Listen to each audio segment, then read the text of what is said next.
सहकार प्रणाम।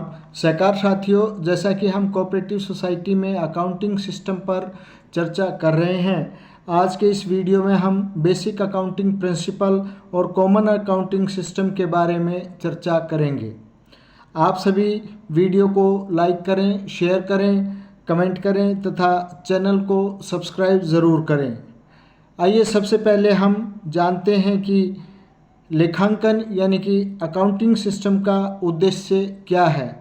Purpose of accounting.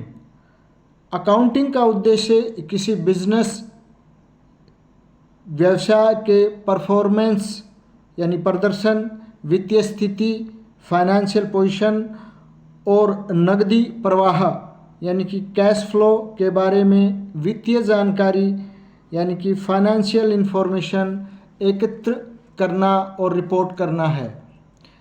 अब हम सहकारी समितियों में प्रयोग किए जाने वाले कॉमन अकाउंटिंग सिस्टम के मुख्य घटक यानी कि मेजर कंपोनेंट्स के बारे में जानकारी प्राप्त करते हैं।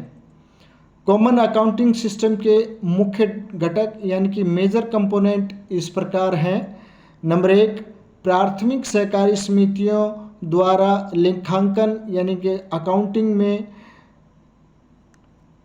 अकाउंट्स को मेंटेन करने में सार्वभौमिक रूप से स्वीकृत बुनियादी अवधारणाओं यानी कि यूनिवर्सली एक्सेप्टेड बेसिक कॉन्सेप्ट और सिद्धांतों को स्वीकार करना।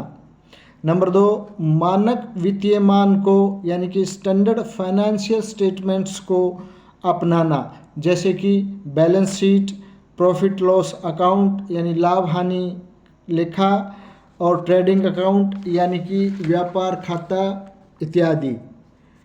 नंबर 3, वित्तीय विवरणों का सामान्य सेट की सूची यानी कि general ledger, heads of account यानी सामान्य खाता व बही शीर्षों की सामान्य सूची। और नंबर 4, न्यूनतम आवश्यक व मानक लेखा पुस्तकों का रखरखाव यानी कि maintenance of essential and standard books of accounts.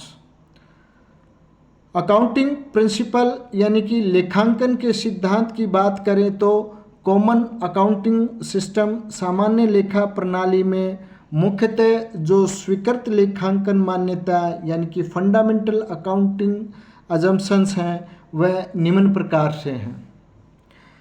Number 1, going concern यानी कि वर्तमान व भविष्य की चिंता। इसका तात्पर्य यह है कि सोसाइटी का अपने संचालन के पैमाने को भौतिक रूप से कम करने या फिर निकट भविष्य में परिसमाप्त यानी कि लिक्विडेशन होने का इरादा नहीं है और न ही ऐसा करना आवश्यक होगा। इसलिए भविष्य की चिंता गोइंग कंसर्न एक फंडामेंटल अकाउंटिंग अजम्पशन है। नंबर 2, कंसिस्टेंसी यानी कि संगति। यह माना जाता है कि अपनाई गई अकाउंटिंग पॉलिसीज़ एक अवधि से दूसरी अवधि तक समान होती हैं यानी कंसिस्टेंट रहती हैं। नंबर 3, एक्रूअल यानी कि उपार्जन, रेवेन्यू और कॉस्ट यानी कि राजस्व एवं लागतों का उनके अर्जित यानी कि अर्न्ड या व्यय यानी कि इनकर्ड के रूप में पहचाना जाता है, न कि धन प्राप्ति या भुगतान के रूप में, और उन्हें अकाउंटिंग रिकॉर्ड में दर्ज किया जाता है।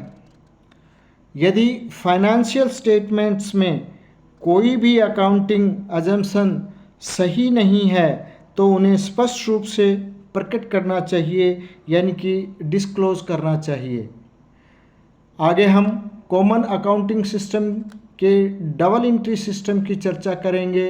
आप हमसे जुड़े रहें, वीडियो को लाइक करें, शेयर करें तथा चैनल को सब्सक्राइब ज़रूर करें। धन्यवाद। जय हिंद, जय सहकार।